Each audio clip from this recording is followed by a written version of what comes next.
The Seahawks will officially transition into game mode for the first time in the 2022 season on Saturday when they host their first mock scrimmage at Lumen Field. What should fans be looking for? Nick Lee and I are going to break it all down on our Blue Friday edition of Locked On Seahawks. You are Locked On Seahawks, your daily Seattle Seahawks podcast. Part of the Locked On Podcast Network, your team every day.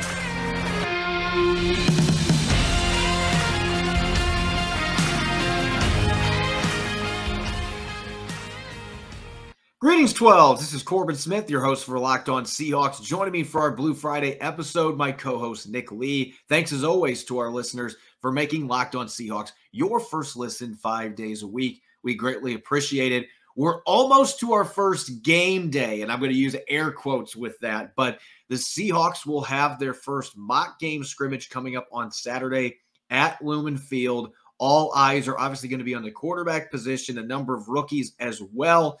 This is a big date on the calendar, getting a chance to see the Seahawks play in some game-related situations. They're going to get to play in front of a crowd at Lumen Field, so it's an exciting day here in early August as we get gearing up for the 2022 season. We're also going to answer your questions on our weekly mailbag segment and take a look at 5 positional groups in our first bubble watch of the 2022 season. Jam-packed episode coming your way, so let's get to it. Now for your lead story here on Locked On Seahawks.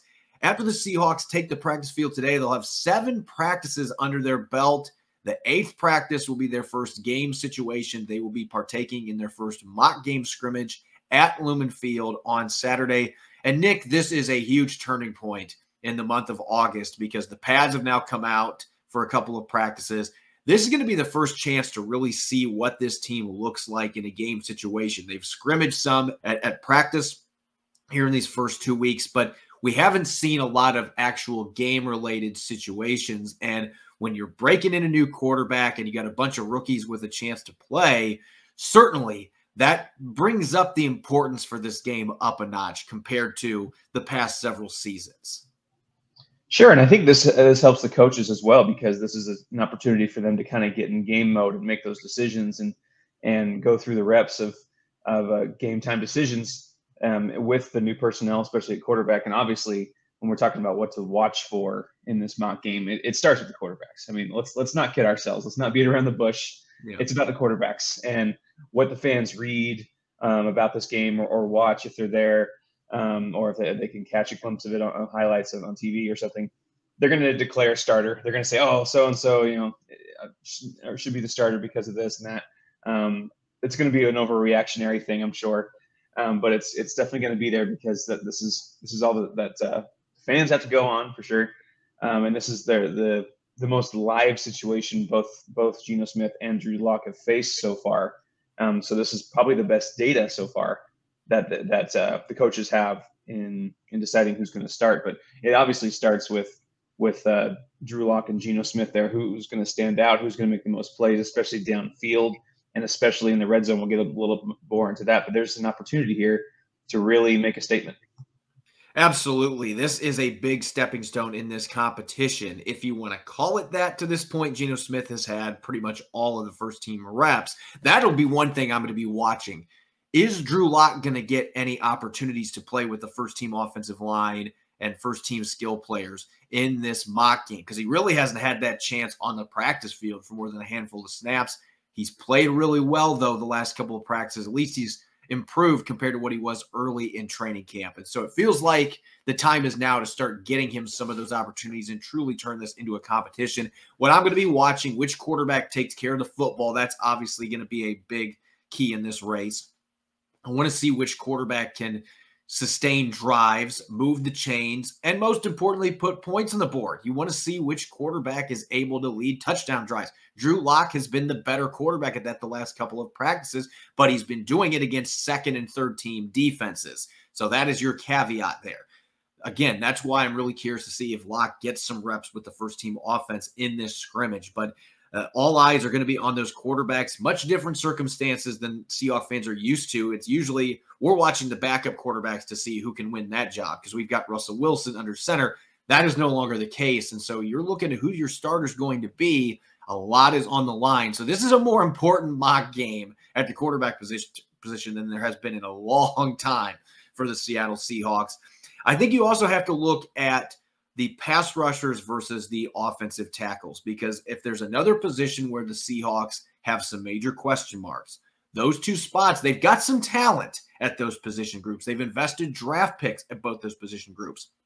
But Seattle was near the bottom of the league in sacks last year, near the bottom of the league in pressure percentage. Their offensive line is going to be breaking in 2 new starters at the tackle positions, potentially 2 of them being rookies in Abe Lucas and Charles Cross. So this is that first real test for them in a game situation. Lucas has only been playing with the second teamers, but he's going to get those first team reps at some point. Jake Curhan's going to try to fend him off. So this is an important day for Curhan, the experienced vet of this group, with 5 starts under his belt.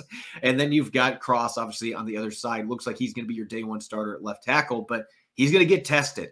Daryl Taylor, Uchenna Nwosu, Tyreek Smith, Alton Robinson, Boye Mafe, all of those young athletic pass rushers are going to be looking to pin their ears back. And this is the closest you're going to get to actual football in a mock scrimmage. And so my eyes are going to be on the quarterbacks, and I'm also going to be watching the guys hunting down the quarterbacks and the players that are supposed to be protecting the quarterbacks. To me, those are the positions you get the most value watching this mock scrimmage. And those are the positions where if you want to build a franchise from the ground up, those, quarterback, tackle, pass rusher, that's kind of where you start. And, Charles Cross, I'm really excited to see where he's at in his development, because, the Seahawks have invested a lot of draft capital in Charles Cross. They're counting on him really to be, the next Russell Okung, the next insert great time, maybe not Walter Jones. That's not really fair, but, just that franchise left tackle that they've kind of, Dwayne Brown's been there too, but just from the start, just as a cornerstone piece for the next decade at left tackle. Can you count on Charles Cross now? That question is not going to be answered on a mock game, but you'd like to see at least a little bit of progression in him against the likes of, Daryl Taylor, Uchenna Nwosu. That will be fun to watch. And we both have just been raving about what Daryl Taylor can do this year. Uchenna Nwosu, I think, is a sneaky good acquisition this year. I think he's going to produce and make fans really happy with some of the production he puts forward. And yeah, some of the battles with the pass rushers we've discussed about how Alton Robinson might be on the bubble, and a guy like Tyreek Smith can get up and maybe grab that and with some production and some splash plays. So you want to see guys getting to the quarterback, but you also don't really want to see it too often, because that means the tackles are struggling. It's kind of a weird scenario there. You want to see a little bit of both. You just want to be pleased with both. Yeah, you want to see a win some and a lose some scenario with the tackles, especially the right tackle position is becoming a little bit fascinating with Jake Curhan. Yeah, the whole 5 starts is still kind of has Abe Lucas, maybe not at arm's length, but kind of got him there in the rearview mirror just for now. But I'd love to see Abe Lucas get in there and show what he can do when the bullets start flying a little bit, so to speak. So yeah, the right tackle position especially. I'm not super worried about left tackle right now, unless Cross starts to struggle. But certainly the pass rush, and certainly that right tackle position, and especially if Abe Lucas can get some first team reps, it's going to be fascinating to watch. We just threw out a couple names for rookies. You got Boye Mafe, Tyreek Smith, Charles Cross, Abraham Lucas, all those players maybe having a chance to contribute on day 1. I'm really going to be watching the rookies closely, especially on the defensive side of the football. How did Coby Bryant and Tariq Woolen play in their first game action for the Seahawks? And they got some reps with the ones in Wednesday's practice, and it was kind of a welcome to the league moment for Coby Bryant going against Tyler Lockett. Lockett put him a little bit on the chopping block with his precise route running, got open a few times, wide open, easy catches from Geno Smith. He does that to all corners, though, so nothing necessarily to be ashamed of. But how does Coby Bryant respond to that and play in this first game action? Does he get any reps with the one? Same thing for Tariq Woolen, who has exceeded all expectations, looks much more ahead of the curve than I anticipated from a technique standpoint. Still has a long way to go. He's a developmental player, but such a freak athlete, incredible size and length. So going to be watching both of those players and seeing where they fit in. And, of course, the rookie receivers, Bo Melton and Tariq Young. You're going up against a number of players that are 53-man roster worthy. Can you make yourself stand out, not just as a receiver, but as a blocker? Tariq Young did that in Wednesday's practice. Are you going to be able to contribute on special teams if they have any special teams? Sometimes they do those in mock games and sometimes they don't. I'd be surprised if they do much with special teams on Saturday, but I'm going to be watching that entire rookie class, every single player, because they are all in positions where they can at least play some as a reserve. And a number of these players, they're in position to battle for a starting job, if not, midway through the season, potentially, end of the year, at whatever point.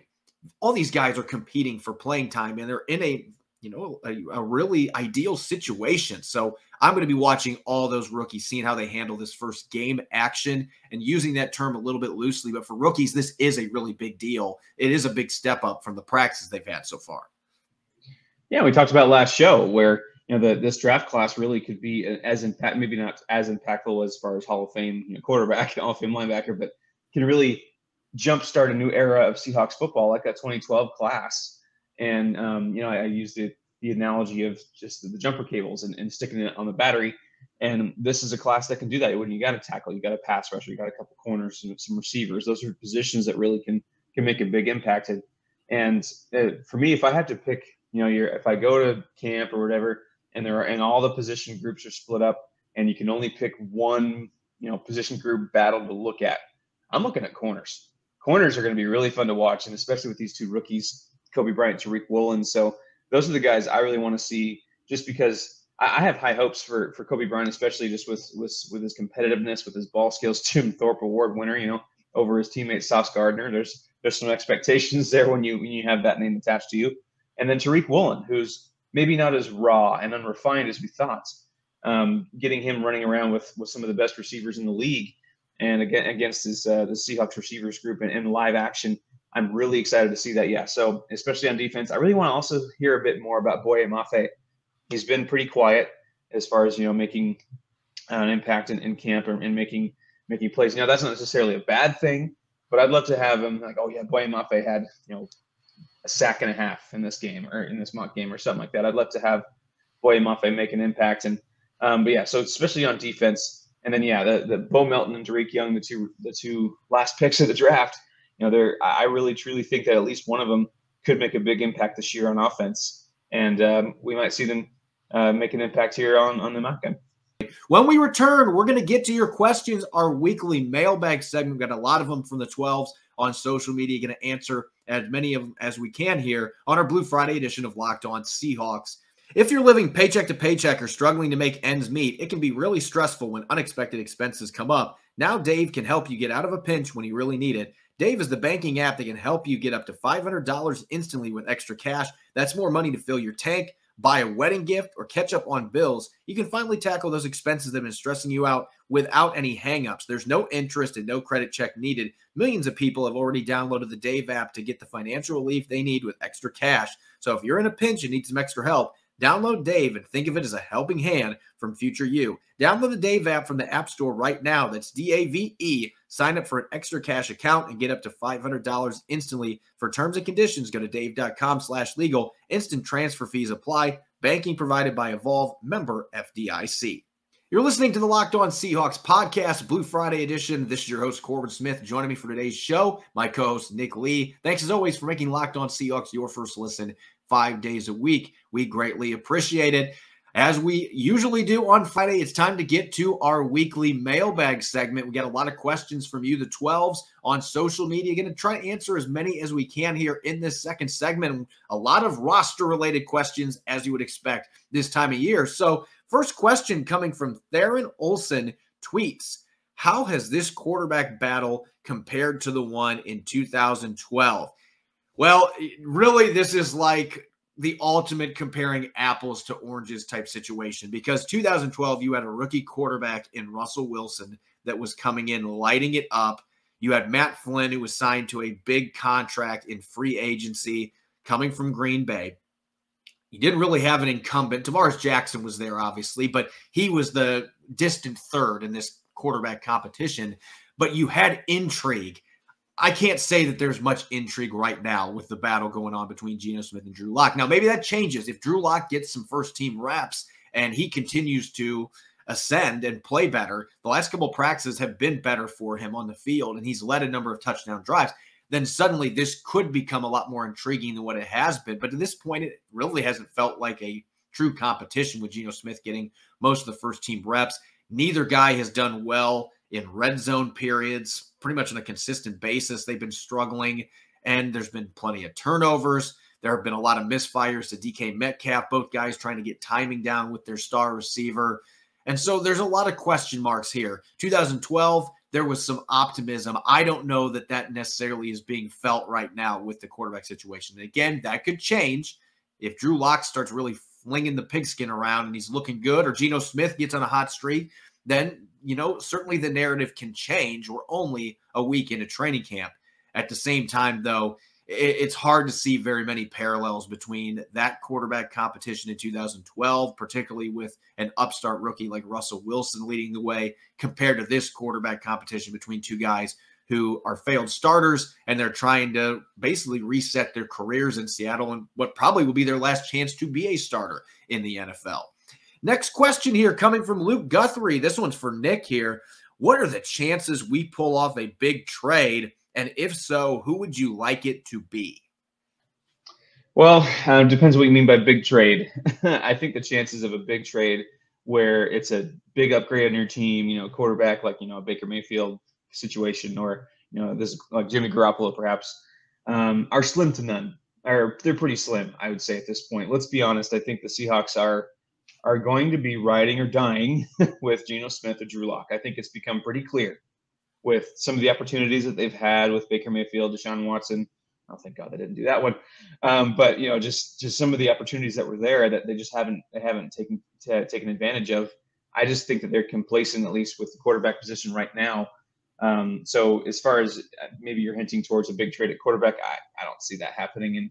And really, to make any sort of trade to instantly upgrade this team around you and sacrificing draft picks, I don't see that happening either. I think that they're at the point now where they will keep those draft picks, and especially with the quarterback class coming up next year. And if necessary, you got to keep some of those bullets in the mag, because if the Seahawks play well this year and they're not a top 5 pick team, they're going to want to move up and get a quarterback probably, and you need some of those picks in your back pocket to make a trade, to trade up if the Seahawks are so fortunate to play well enough to play themselves out of a top 5 pick this year. So I don't see a big trade coming. If there is a trade, it'll be player for player, or if there's a roster crunch situation, a player for a pick coming back to Seattle. But as far as a big trade, especially to upgrade your current team, I think that the Seahawks are kind of past that point now.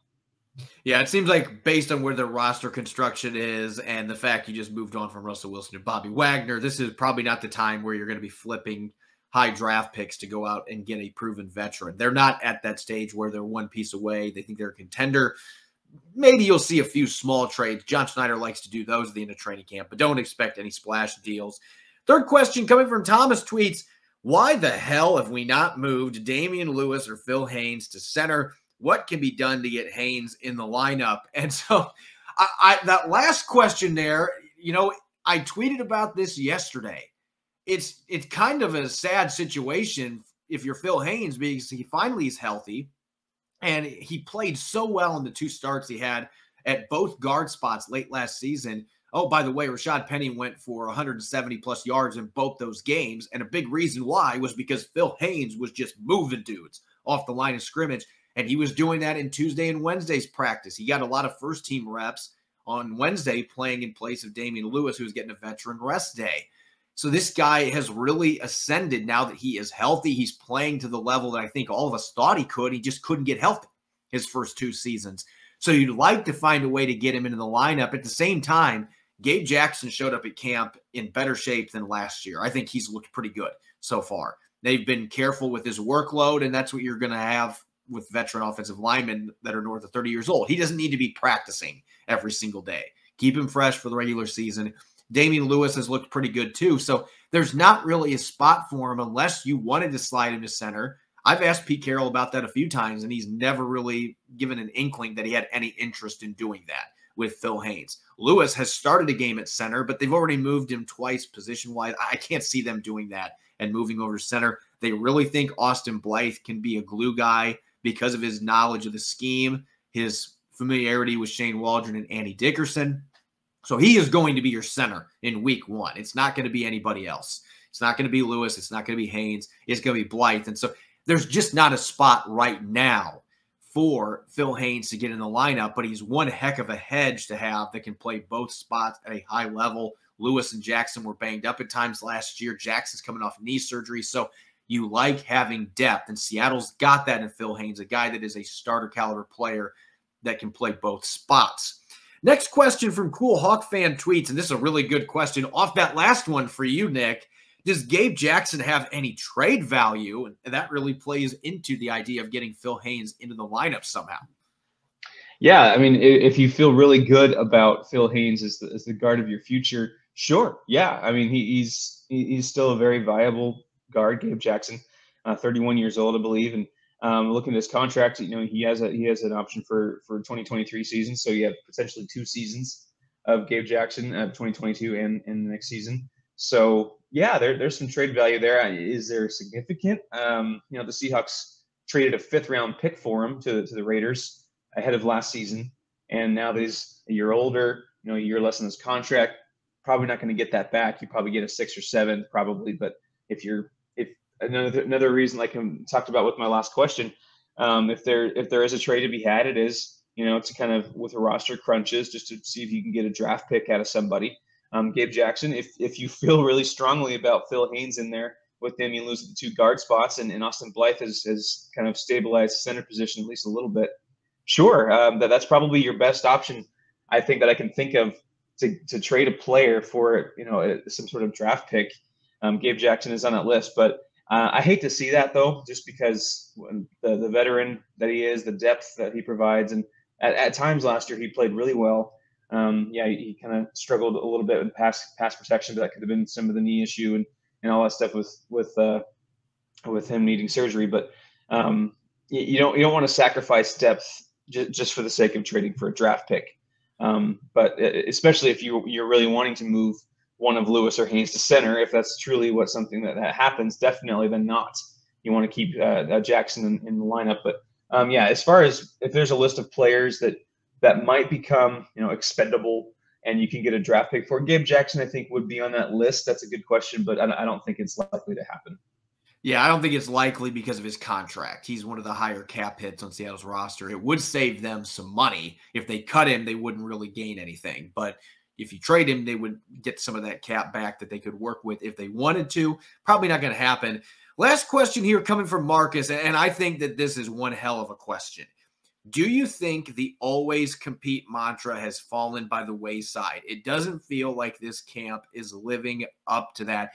I will say this, Nick. I can understand why fans are feeling this way with how the quarterback situation is playing out. It does seem like, and I haven't seen this necessarily happen a lot with quarterback competitions, but it's not unprecedented. It feels like the Seahawks are kind of putting a bone out there for Drew Lock, and they're trying to get him to earn those opportunities.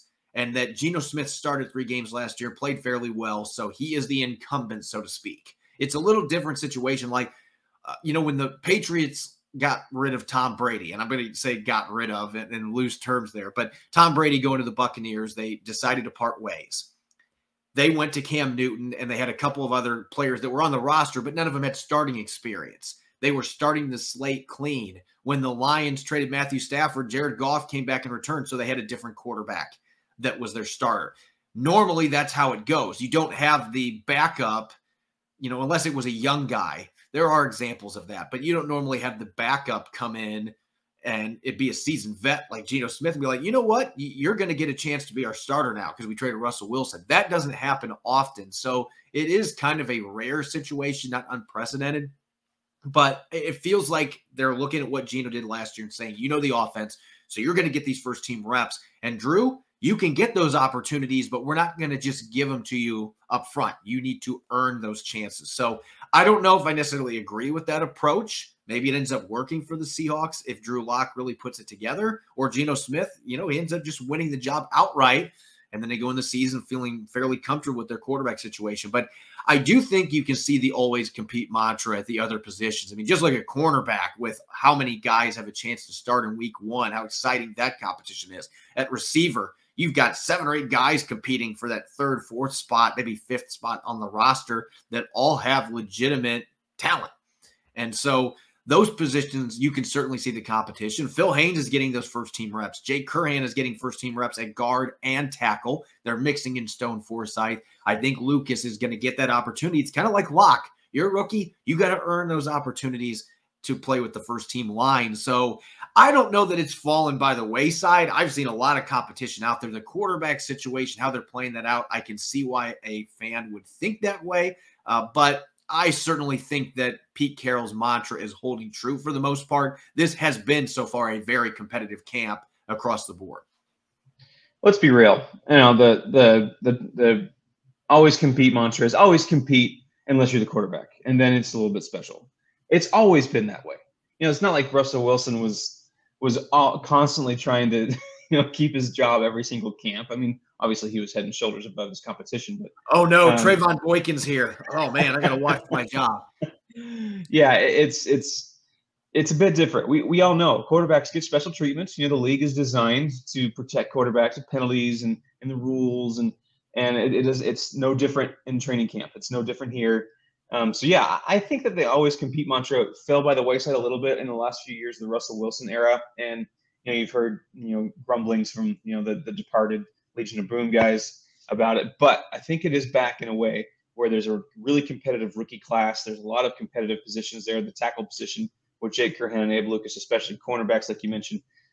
So yeah, for me, it's always compete, but the quarterbacks are special. So that's just my thought. That's a really good point. And that's really the way that it goes league wide. I don't think that this is just a Seattle issue. I mean, quarterbacks, you got to tread a bit more carefully with that position. Although when you have 2 guys that have been failed starters, it's a little bit different than when you had number 3 under center. Up next, we're heading into this mock scrimmage game on Saturday. Going to play our first bubble watch of training camp, looking at 5 positional battles. Who's got the edge for a roster spot, or in some cases, the edge for a starting role. Going to be really exciting to see Nick and I debate on those 5 positions coming up next. BetOnline.net is the fastest and easiest way to check in on all your betting needs. Find all your favorite sports and events in the #1 online source for odds, lines, and games. Find reviews and news of every league, including Major League Baseball, NFL, NBA, NHL, esports, and even golf.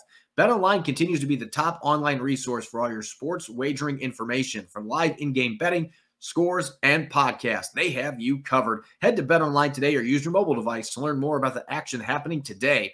BetOnline, where the game starts.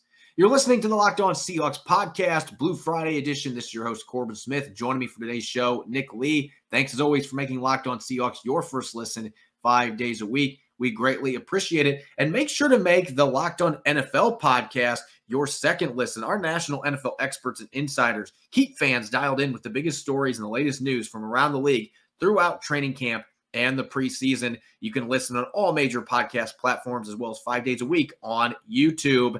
We've got a mock game scrimmage coming up at Lumen Field tomorrow. Going to be seeing the rookies in game action for the first time. How did Drew Lock and Geno Smith fare in their first game action in this offense? And of course, you've got your pass rushers and offensive tackles. We outlined all of those topics earlier on the show.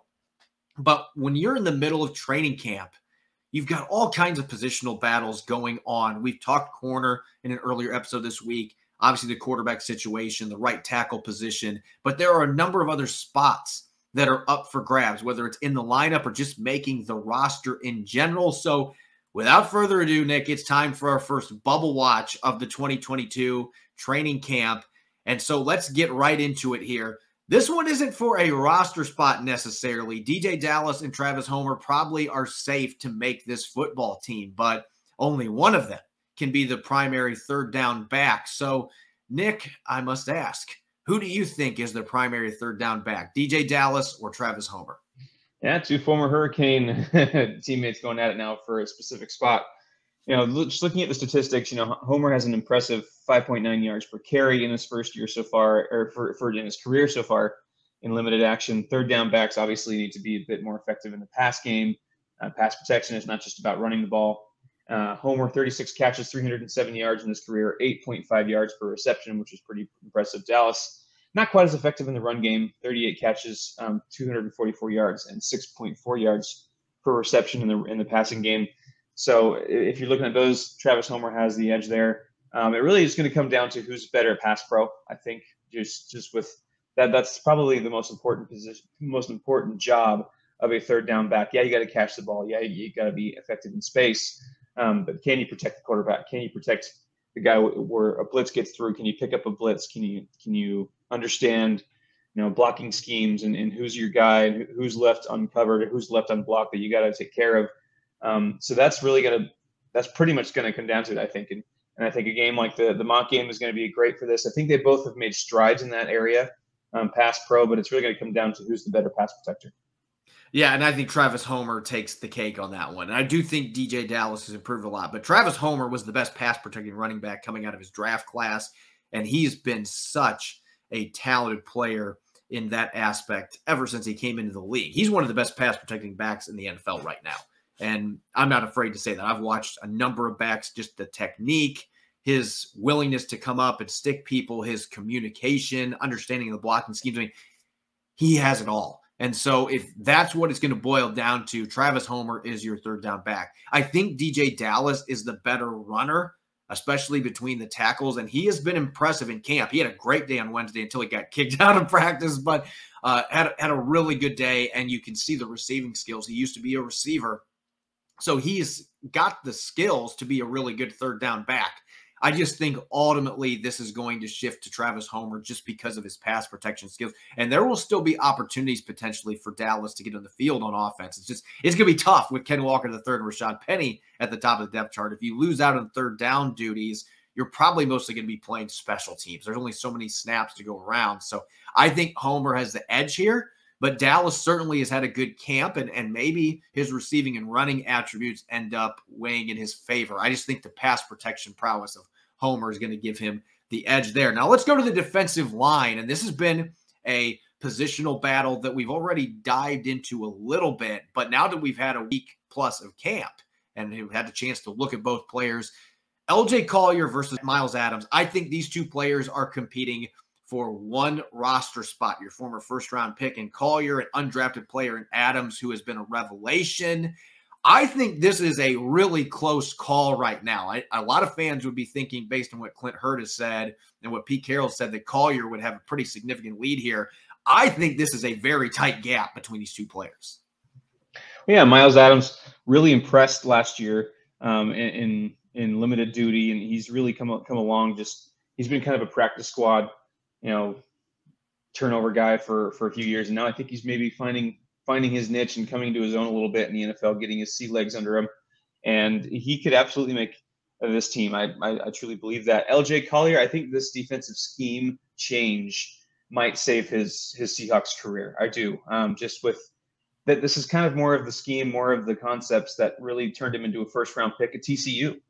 He's gonna be in a similar role. And he's got that versatility. I know Myles Adams has a bit of that too, but I just think with the scheme change, LJ Collier is going to be put in a better position to succeed more than he has the last few years. Before training camp, I had Myles Adams picked as my winner in this competition. I'm going to swing back to Collier, but it's just by the narrowest of margins. I kind of feel like Two-Face right now. I want to flip a coin. And it's crazy I'm saying that when we're talking about a former first-round pick against an undrafted player. But that's where we are at. I still haven't seen anything from Collier on the practice field that just suggests to me he's really figured it out. That has not happened. He's been fine. There's been a few pressures from the interior, but Myles Adams has played some snaps with the first team in a few practices. Now, Al Woods was sitting in those practices, obviously, but he's played some nose. He's played the 3-tech role. He looks like he can handle playing in a 3-4 defense. And he's such a good athlete. You can use him as a penetrator as well. So I just think this is very close. But Collier's got a little bit more size working for him. And he's playing with heavy hands. I do think the scheme fits him well. So by the thinnest of margins, I'm going to stick with LJ Collier. Adams, they're hoping to stash on the practice squad again for a third season, and then he'll be available for them. But this right now could go either way as far as I'm concerned. Now, swinging back to the offense, Here's another one that is for a roster spot, at least in my opinion. Maybe both these guys make the team, but I think it's much more likely it's one or the other. You've got a ton of receivers battling for spots, and these guys are at way different stages of their careers. Marquis Goodwin, now in his 30s, but still a burner running in the low 4.3s. I think he'd run in the low 4.3s if he ran the 40-yard dash. He could still fly. Bo Melton, the rookie from Rutgers, he runs in the low 4.4s or low 4.3s as well. So he's a burner. He's coming into the league, hasn't had great quarterback play at the college level, really was quiet until Wednesday when he caught a 40-plus yard reception from Drew Lock. So a bit of momentum for him. But you got two players with similar profiles, but one that's the experienced veteran that knows this offense. He's worked with Sanjay Law. And then you got Bo Melton, who's been quiet, but there's maybe a lot of upside there for a 7th-round pick. And here's another age-old question, especially for a team like the Seahawks who are a bit in a transitional stage. Do you take the experience and the kind of the been there, done that guy, or do you take the guy that has, who has a similar skill set but much, much more upside and a future ahead of him? And for now, I'm kind of leaning towards Bo Melton because of that. The Seahawks are not really in a position to where they're going to take, they don't really need a guy like Marquis Goodwin right now, 2022, to be his best. I mean, obviously it'd be nice to compete, but I just am in the belief that the Seahawks aren't going to be in the playoffs. And so if you're kind of in that transitional stage, I opt for the younger, more upside guy, because if they have similar skill sets, but it's the difference of age and experience. I think you go with the younger guy because the Seahawks really are in that position right now where they're in a transitional phase. They're thinking about the future. They're thinking about upside. And Bo Melton is that guy. I know Marquis Goodwin is just a few years removed from flirting with 1,000 yards with the San Francisco 49ers, which is super impressive. And the speeds there, it's really close. Really, you're splitting hairs at this point. Bo Melton, had that nice big bomb catch from Drew Lock, and Marquis Goodwin's had a pretty decent camp too. But if I have to pick one, it's one or the other. For my reasons, I'm going to go Bo Melton just with the upside. And you're trying to build a future, a foundation in this franchise for moving forward with your supposed new quarterback next year. And I think Bo Melton could be a part of that more so than Marquis Goodwin. I would typically agree with you because especially a team like the Seahawks that's going into a major transition period here, they're undergoing a youth movement. Bo Melton could be part of that. And he does have the speed and the vertical threat capabilities that the Seahawks love. But Marquis Goodwin has more speed. I think he's faster than Bo Melton, even at this stage of his career. And the experience he's had playing in Kyle Shanahan's offense, which is going to have some similarities to what you're going to see Shane Waldron doing in Seattle, that relationship with Sanjay Law, and just the leadership that he brings. This guy is a great locker room guy. I think that Marquis Goodwin's the pick now. And really what weighs into this decision for me, I think you can sneak receivers to the practice squad pretty easy these days just because there's such a saturation of talent there. This is a guy that fell to the 7th round, and I think a lot of people thought Melton was going to get picked earlier, but he's a 7th-round pick. I think it's going to be very unlikely that the Seahawks cut him, that he's going to get plucked up by another team off waivers unless he just has a monster preseason. If that happens, they're going to keep him. But based on what I've seen so far, Goodwin to me has had the better training camp. And I think the Seahawks will actually lean towards experience just because they believe we can keep Bo Melton on our practice squad, hopefully, and develop him, and then he could still be a factor down the line. Going to the secondary, players that are going to get to match up against Goodwin and Melton, potentially. Both those guys have ran some routes out of the slot.